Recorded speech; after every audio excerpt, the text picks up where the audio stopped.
It's a simple fact that any long-running TV series will have characters that feel like they weren't given the treatment they deserve, and Doctor Who is no exception. After all, some characters might be there to further the plot in one specific way, before being tossed aside when their usefulness expires. Other characters might be retired due to production issues, while some may just be written poorly, failing to meet their true potential during their time on the show. Whatever the case, Doctor Who contains countless characters who fall into these categories. With that in mind, I'm Ellie with Who Culture, and this is 10 most underused Doctor Who characters. Number 10. Kate Stewart. It's rare to meet a character who's instantly likeable, but unit boss Kate Stewart ticks that box from her debut appearance in Series 7's The Power of Three. From there, she popped up a few more times alongside the 11th and 12th Doctors before seemingly signing off with Series 9's The Zygon Inversion. This entry goes hand in hand with the way UNIT has been treated in the modern era of the show, because overall this element of the Whoniverse has been woefully underserved. The Power of Three showed great promise by reintroducing Kate's unit as a more science-led organisation, but this angle was slowly stripped away until the gun-totting goons took centre stage in that aforementioned Zygon story. And then UNIT was completely shut down by Chris Chibnall just so he could make a lame joke about Brexit.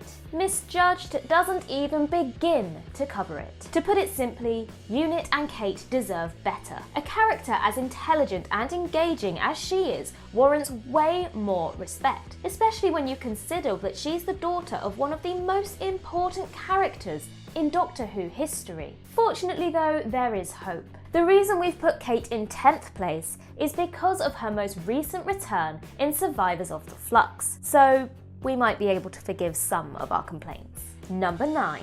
The Meddling Monk. For a show with such a heavy emphasis on time travel, it's shocking that so few villains actually meddle with time in their evil plans. Sure, there are the Weeping Angels, whose primary goal is to feast on that delicious time energy, and foes like the Master have used time to their advantage on certain occasions, but for the most part, Doctor Who villains are just trying to destroy the city, world, or universe, which isn't all that creative or engaging as a plot point. Enter the Meddling Monk, an underused character who could easily mix things up in this regard. First appearing in the 1965 serial The Time Meddler, his whole shtick is that he loves to interfere with the natural course of history. In this story, he's attempting to prevent William the Conqueror from winning the Battle of Hastings. The possibilities are both tantalizing and limitless when you utilize a villain who can create all manner of fascinating alternate histories. But despite his potential, the Meddling Monk has barely been seen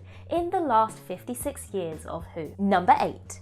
The General. The General first appeared in The Day of the Doctor, and then regenerated in Hellbent, teeing them up for future appearances, but they haven't been seen since. Tough as nails yet respectable, this is that rare Time Lord who actually gives the species a good name, and seeing as the Time Lords are basically out and out villains these days, that's something we want to see more of.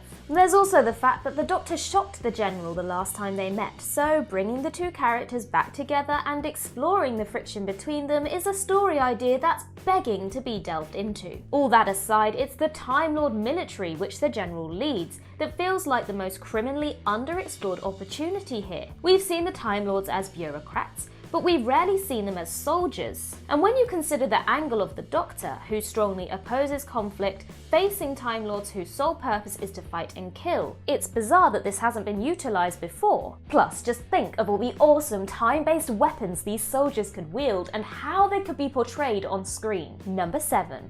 Brian Williams. Brian Williams was a delightful addition to the Pond's final act, first showing up in Dinosaurs on a Spaceship as an unwitting member of the 11th Doctor's gang. Brilliant though Brian was, we simply didn't get to see enough of him. He appeared so late on in the game that it felt like he was only just getting going when his tenure was cut off. And even worse, his run wasn't even finished properly, with his final appearance, a scene called PS, not even being filmed. Plus, it's actually pretty weird that we don't learn anything about Rory's family until his final few episodes. We don't even see them at his wedding. It's unrealistic to say that we should have introduced Brian way back in Series 5.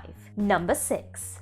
the Trickster. Talk about underused. This character has literally never been used in Doctor Who. Debuting in Series 1 of the Sarah Jane Adventures, the Trickster never made the jump to the main show. And despite returning in Series 2 and Series 3, he hasn't been exploited anywhere near as much as he should have been. Like the meddling monk, the Trickster is another devious entity who enjoys disrupting time, albeit on a far more devastating level. By altering certain events, he can turn entire planets into wastelands. But the biggest notch on his resume is that he's the only Whoniverse villain to successfully kill the Doctor, as seen when a member of his Trickster's brigade, a huge slimy beetle-like creature, latched onto Donna Noble and screwed up her timeline. That proved that the Trickster is among the most powerful beings in the universe, and yet his surface has barely been scratched. This is a character who's strong enough and interesting enough to serve as a villain for an entire series, creating timeline distortions and parallel worlds galore, forcing the Doctor to clear up the mess. Number 5. Derek Jacobi's Master. Derek Jacobi's turn as the Master was brilliant. Despite only playing the iconic villain for a few minutes, he gobbled the role up, chewed it heartily and spat it right in our faces. And it's largely because of him that Utopia ranks so highly with Who fans. Considering how bang per buck he gave us, it may seem a little entitled to complain that we didn't get enough of him, but that's exactly what we're going to do. Now yes, the story that Russell T Davies concocted for his grand reintroduction of the Master demanded that the character regenerate into a younger, more sprightly body. But even with that in mind, you could argue two things. One, that it was a waste to use Jacobi as this warm-up Master, and two, that RTD could have easily stretched Jacobi's role into The Sound of Drums, an episode that desperately needed a bit more plot to fill out its runtime. That said, the role and Jacobi's performance were terrific as is. So our main gripe here is that we simply wanted to see more of this great character. What happened between the TV film and New Who? How did he end up spearheading the Utopia project? What other adventures did he get up to? Big Finish have filled in some of these gaps, but fans of the TV show have been left in the cold. Number 4. Kamelion. Though Dan Lewis is an entertaining companion, it feels like Doctor Who has done all it possibly can with contemporary human companions. Russell T Davies and Stephen Moffat concocted some really interesting arcs for companions like River, Donna, Martha and Amy, but the 13th Doctor's fam has been a complete and utter bust, with these characters doing little more than asking copious questions and standing around with nothing to do. In other words, it's time to switch things up in the companion department. Which brings us to Kamelion. First introduced in the underrated 5th Doctor serial The King's Demons, this odd robot sidekick was dropped a short while later, largely because the prop was so difficult to work with. But with modern technology able to alleviate those production issues, a version of Kamelion could be brought back quite easily. The idea of a shape-changing android opens up countless story possibilities.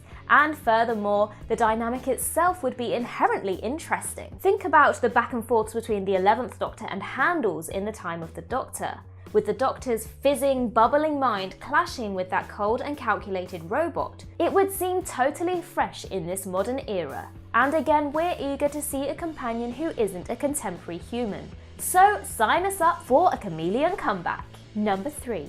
The Paternoster Gang.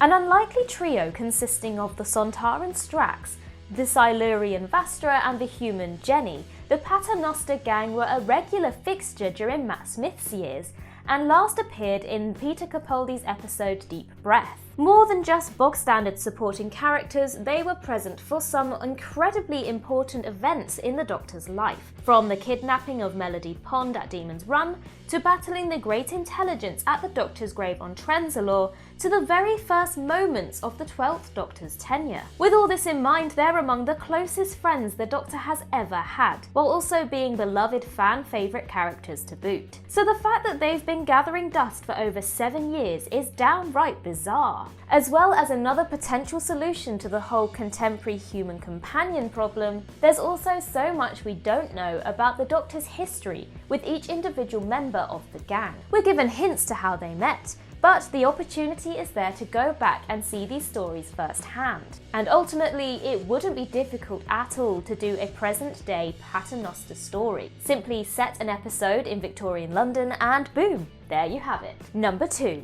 The Lone Cyberman. One of the best things about the Chibnall era is the way he has reimagined classic villains such as the Daleks, the Cybermen and the Sontarans, with the MVP of that particular bunch being Ashad, aka the Lone Cyberman. Ashad might be the best thing to come out of the Chibnall era full stop, but we'd be lying if we didn't say we were a little frustrated with the way he was handled in his later appearances. After an incredible debut in The Haunting of Villa Diodati, one that was thematically rich, genuinely scary and just plain badass, Ashad was reduced to a more bog-standard Cyberman role in Ascension of the Cybermen and the Timeless Children, spouting so many eye-rolling evil monologues that it felt like he was seconds away from growing a moustache and twirling it. Thankfully though, the makeup, costume design, chilling voice and intimidating physicality prevented the character from completely falling apart. Had he been portrayed with that Villa Diodati depth in his final 2 episodes, Ashad would have been an all-time great Who villain. As it stands though, his potential was squandered, and he could have definitely been used much more effectively. Number 1.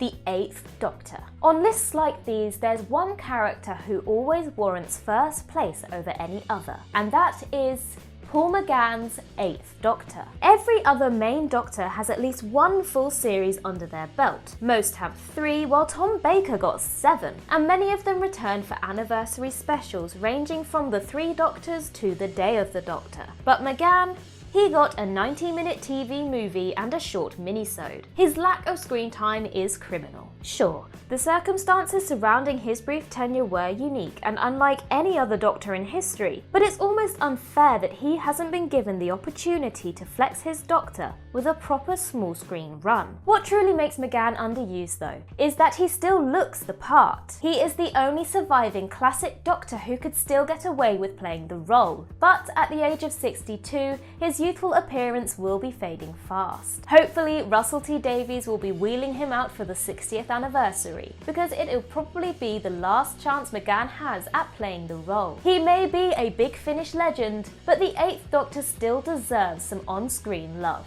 And that concludes our list of the 10 most underused Doctor Who characters. If you can think of any other underused characters, then comment them below, and while you're there, like and subscribe and tap that notification bell. I've been Ellie with Who Culture, and in the words of River Song herself, goodbye, sweeties.